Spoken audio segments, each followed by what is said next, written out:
Earlier today, a federal court in Abuja officially summoned Nnamdi Kanu to appear at the Federal High Court in Abuja on this November 20. This is a big development, and it has been making waves across the country. The summons is in connection with the appeal Kanu filed after being sentenced to life in prison on November 20th. His brother, Prince Kanu, confirmed that the summons is to settle records related to the appeal. But here's the catch. The court did not issue a production warrant for Kanu to be transported from Sokoto Prison to Abuja. That's right, Kanu is still in Sokoto Prison.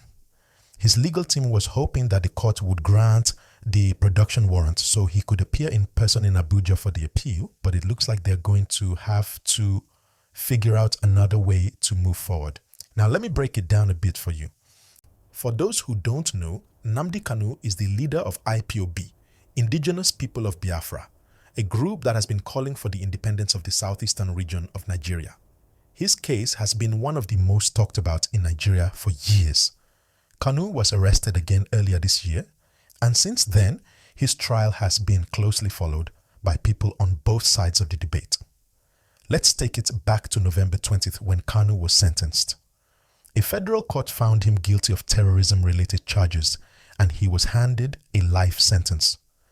But the case didn't end there. Kanu quickly filed an appeal claiming that the court's decision was unfair and that he had not been given a fair trial.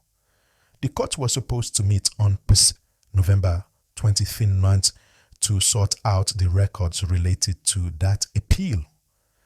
But here's the thing.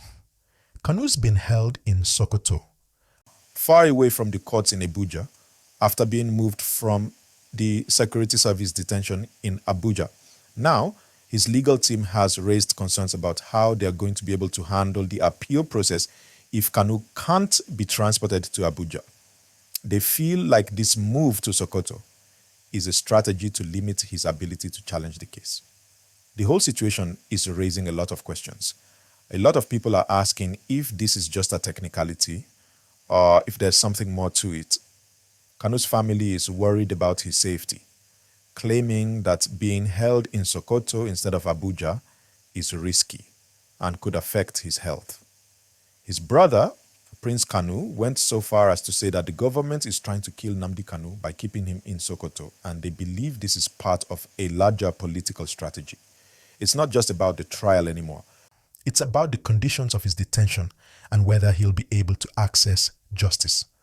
The controversy surrounding this move is also about fairness and transparency. The legal system has already been under scrutiny in Nigeria for various reasons, and this case is no different. Some people believe that Kanu should be allowed to be transported to Abuja for his court appearance, while others think that it's just another way to make sure his appeal doesn't get heard properly. There's a lot at stake here, not just for Kanu, but for the larger issue of how political dissidents are treated in Nigeria. This case is definitely one to watch. In the meantime, the court is set to meet again on November 2020. So the big question is whether Kanu will actually make it to court, and if so, what will happen then? Will his appeal be heard? Or will the process be delayed even further? And how will the legal community, the media, and the public react to the court's decision? I'll be honest, there's a lot of uncertainty surrounding this case. On one hand, you have the government and the courts who have made it clear that they want to go forward with the legal process. On the other hand, you have Kanu's supporters and his family who are calling out what they see as unfair treatment. And in the middle of it all is the question of justice. Is this about making sure Kanu gets a fair trial, or is it about punishing him for his activism and his stance on Biafran independence? Another interesting point that's been raised is the timing of this whole situation. Why now? Why is this happening just a few weeks after the sentencing? Is it a coincidence, or is it part of a larger plan? We know that the Nigerian government has been under a lot of pressure over this case, especially with the international community watching closely. Kanu has supporters both within Nigeria and around the world, and this case has sparked global debates over issues like human rights, freedom of speech, and the treatment of political prisoners. So the timing of this legal battle is no small thing. Now, I want to hear from you, my viewers. What do you think about this? Do you believe Kanu should be allowed to travel to Abuja for his appeal? Or do you think this is all part of a legal process that needs to be followed, no matter what? Is the government playing dirty here? Or is this just a case of the legal system running its course?